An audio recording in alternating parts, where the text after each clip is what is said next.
Muy buenas noches, bienvenidos una vez más a este canal.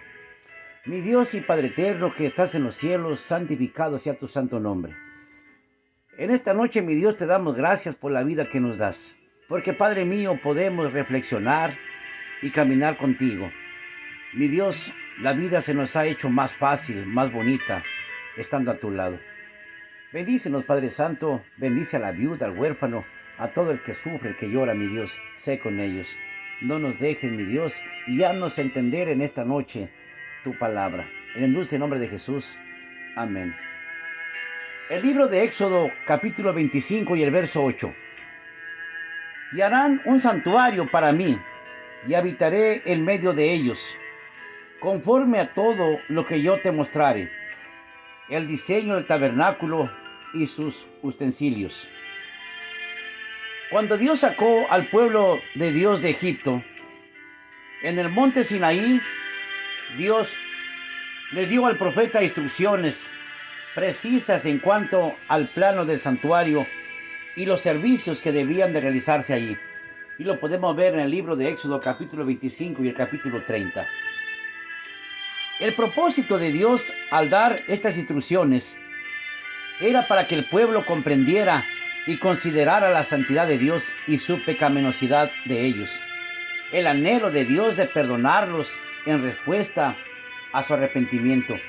Su deseo de Dios de morar en ellos en una forma personal e individual por medio del Espíritu Santo. Ya que en el tiempo antiguo ellos hacían vida de nómadas. Por eso, en la península del Sinaí, Dios dijo que el santuario debía ser construido en forma de tienda, de manera que pudiera ser removido, desarmado y transportado cada vez que el pueblo se levantara y siguiera su marcha. El santuario se construyó con 2 departamentos. El primero se le consideró como lugar santo y el segundo como el lugar santísimo. 2 cortinas o velos servían de puertas. La cortina interior estaba ricamente bordada con figuras de ángeles. El atrio o el patio lo rodeaba por un cerco de tela de lino. Dios especificó cómo debía estar amueblado el tabernáculo o la tienda de reunión.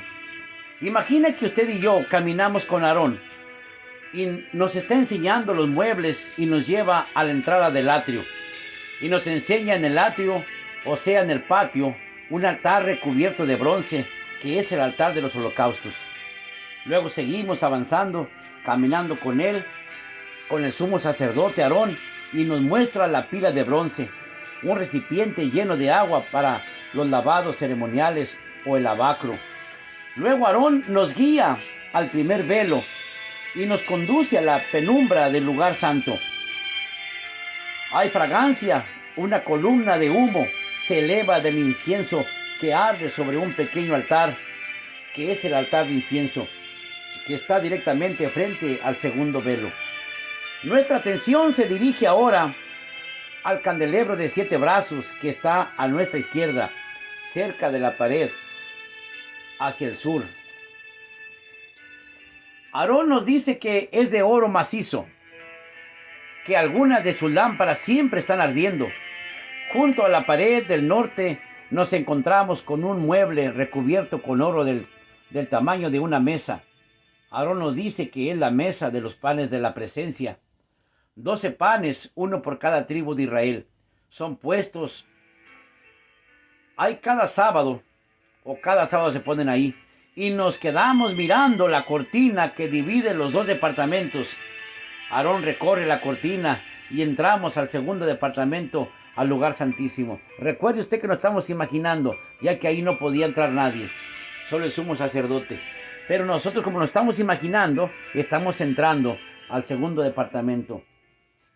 En su centro está el arca del testimonio, una caja recubierta de oro que contiene las tablas de piedra sobre las cuales Dios grabó los 10 mandamientos. Tiene una tapa que se le llama propiciatorio. También es de oro macizo. Sobre esa tapa del arca, el propiciatorio, hay 2 ángeles llamados querubines, cuyos rostros miran hacia abajo. En la vida real, por supuesto, jamás podríamos haber entrado ahí, al santuario. Solo los sacerdotes que ministraban todos los días, y en el lugar santísimo el sumo sacerdote. Pero imaginablemente nosotros hemos entrado. Cuando los israelitas se establecieron en Palestina, el tabernáculo se envejeció y se deterioró.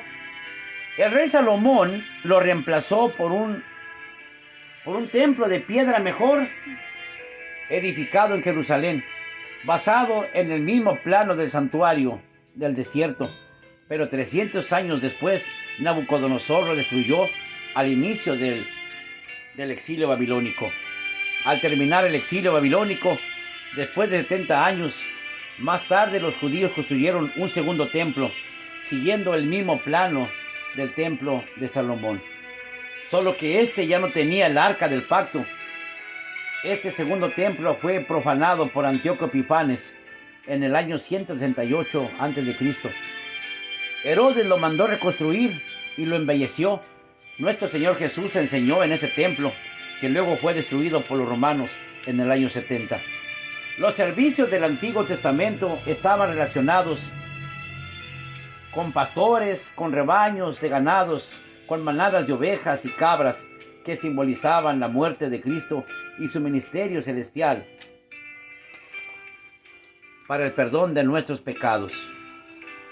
Mediante la muerte de animales valiosos y el servicio prestado por dedicados sacerdotes, el rito básico consistía en ofrecer un cordero cada mañana y cada tarde. De acuerdo con Levíticos 9:24, Dios mismo encendió milagrosamente el altar en la dedicación del santuario. Los sacerdotes recibieron instrucciones de no dejarlo apagar nunca jamás. La tradición más tarde afirma que el fuego no se apagó desde el tiempo de Moisés hasta el ataque de Nabucodonosor en el año 586 a.C. Este holocausto continuo tenía mucho que comunicar a los israelitas que estaban en el desierto, en el cual en cualquier momento, cuando alguien se arrepentía de sus pecados, podía echar una mirada al tabernáculo. Podía mirarlo de día, podía mirarlo de noche. El olor del sacrificio estaba ahí presente. Había sido ofrecido en su favor, y el hecho de ser continuo le recordaba a ellos que el sacerdote siempre ministraría en su favor. Amigo querido, el sumo sacerdote, siempre que ejercía su función, llevaba en su pecho el manto del pectoral, y en él llevaba escrito el nombre de cada tribu de la nación.